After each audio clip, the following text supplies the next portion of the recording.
Alright guys, we have our first ever patch for Path of Exile 2, and surprise surprise, it's actually a bunch of nerfs, but fully deserved nerfs. This definitely needed a bit of rebalance. There's currently a very strong combo in the game between gas explosions and firewalls that pretty much melts everything. I'm talking about absolutely stomping endgame bosses like they are nothing. As fun as it looks, it definitely needed a rebalance, so let's check that in this video and a bunch of other changes incoming.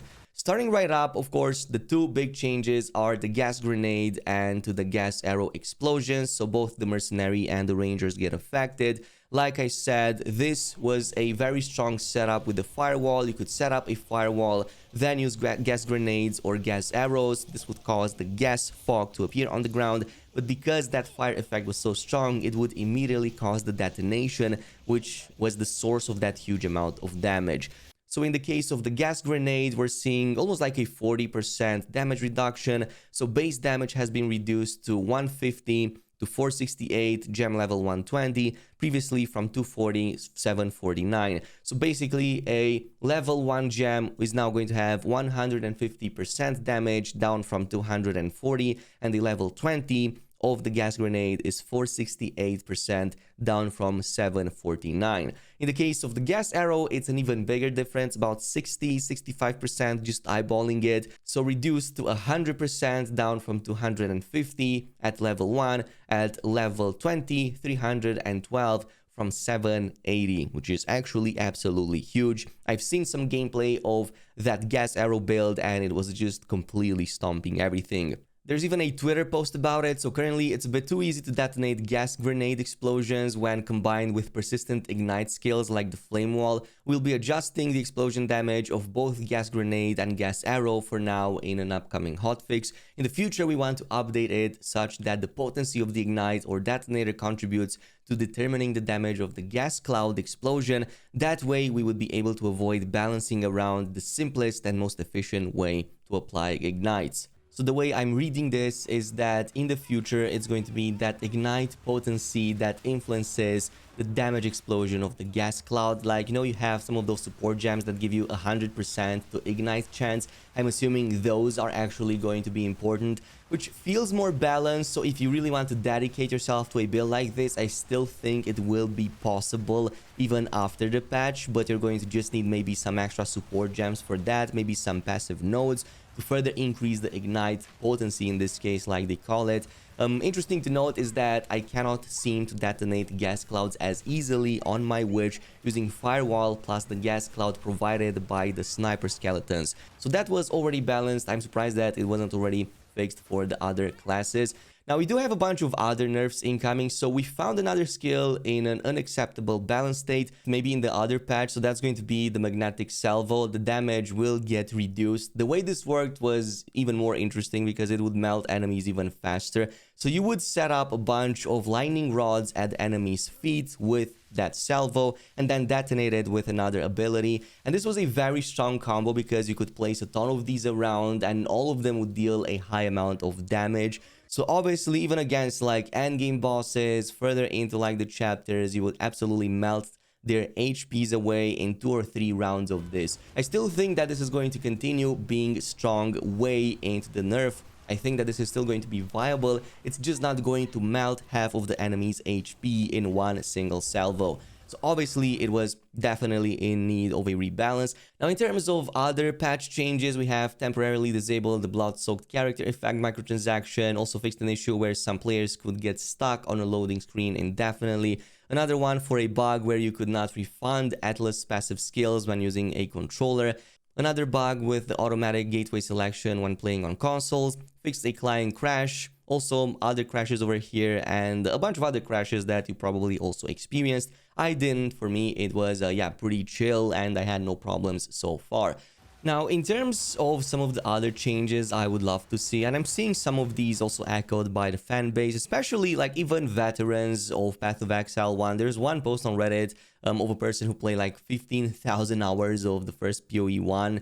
But in terms of some of the changes I would love to see, and this is not a review just yet, but one of the change I would love to see is for a way for me to avoid getting cornered by enemies. I've talked about this in yesterday's video guide, but basically some kind of phase mechanic should be added to the first portion of the dodge roll, because it's just so easy to get cornered in this game by enemies. Like pretty much 90% of the times I died was because I got cornered by enemies, and it doesn't even happen because of your own mistake. Like, I learned about positioning. I know it's key, I know it's important in such a situation, but oftentimes you might bump into a small object, like a small table, even like a chair on that small corner of the map, and all of a sudden you have enemies coming from all sides and they pretty much lock you in. It's just like 5 pixels that you could have avoided, but in the middle of the combat with so many active effects and visual clutter on the screen, it's almost impossible for you to notice that small 5 pixel chair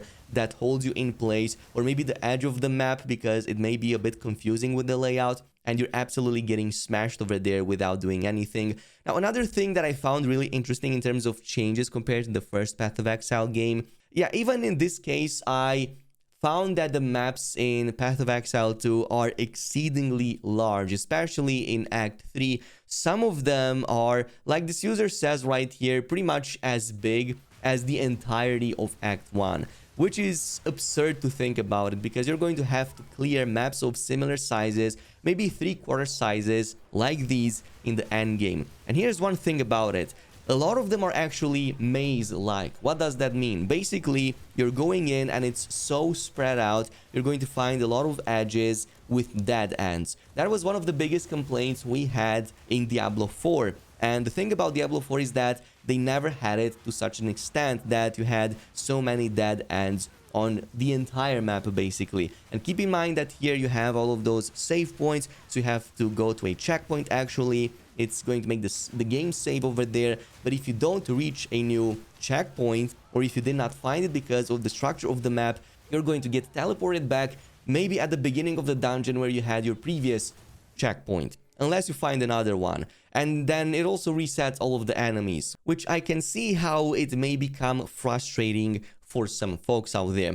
There's a few other concerns that I've seen, like enemy scaling, though I'm not sure I echo this sentiment. I think that if you overlevel a zone, you really become overpowered for it. Maybe you just need to do it enough. Some users say that some of the scaling is bad, and even if you overlevel, you might not get powerful enough to defeat it.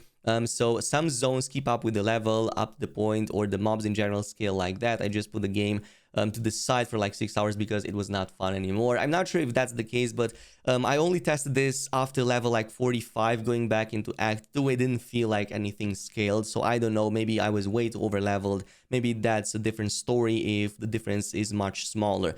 Another one is that melee is nearly unplayable in Act 2. I've heard this quite a lot, and I've also tested this a little bit, tried playing a monk initially, and I did not like the feeling of the melee. I feel like melee, because of the design of the combat, gets punished a little bit more, but I believe that monks should be one of the best classes in the game if you like build it properly. It just needs a bit more to actually get going. I've also seen a shout detonate build for the warrior that was really strong. Technically, yes, it's not a melee build, but you can definitely make do with what you have in the game and create some really awesome combos. Like we just saw, some of them are already getting nerfed. Right now, a lot of folks echo the sentiment that they don't really see themselves repeating the campaign as often as they did with their characters in the first Path of Exile.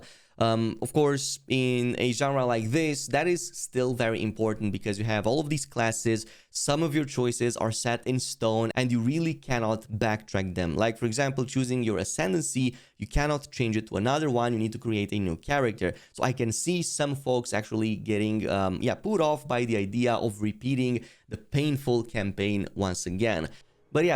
But yeah, this is what early access is for, to discover things like these, rebalance them, check things out, improve, and add new things on top. It's 6 months early access at the very least, maybe even up to like a year, give or take. So definitely expect more and more changes coming in, rebalances, and a whole slew of other things like these that will make the experience much better. Obviously, Grinding Gears is really great at listening to the feedback. They've been doing it for like a decade pretty much with the other games. So obviously this is not going to stay the same as it is right now. So yeah, for now I'm having like really positive impressions of the game. I'm absolutely loving it. I'm really looking forward to the next boss encounter. It's that much fun to actually fight these bosses here, and it makes them feel like they are actually important instead of going in and one-shotting everything and not even seeing their dialogue because they died too fast. So overall, very positive so far, but expect a full-on review of the video, of the game actually, in the next few days. Thanks so much for watching, and I'll see you in the next video.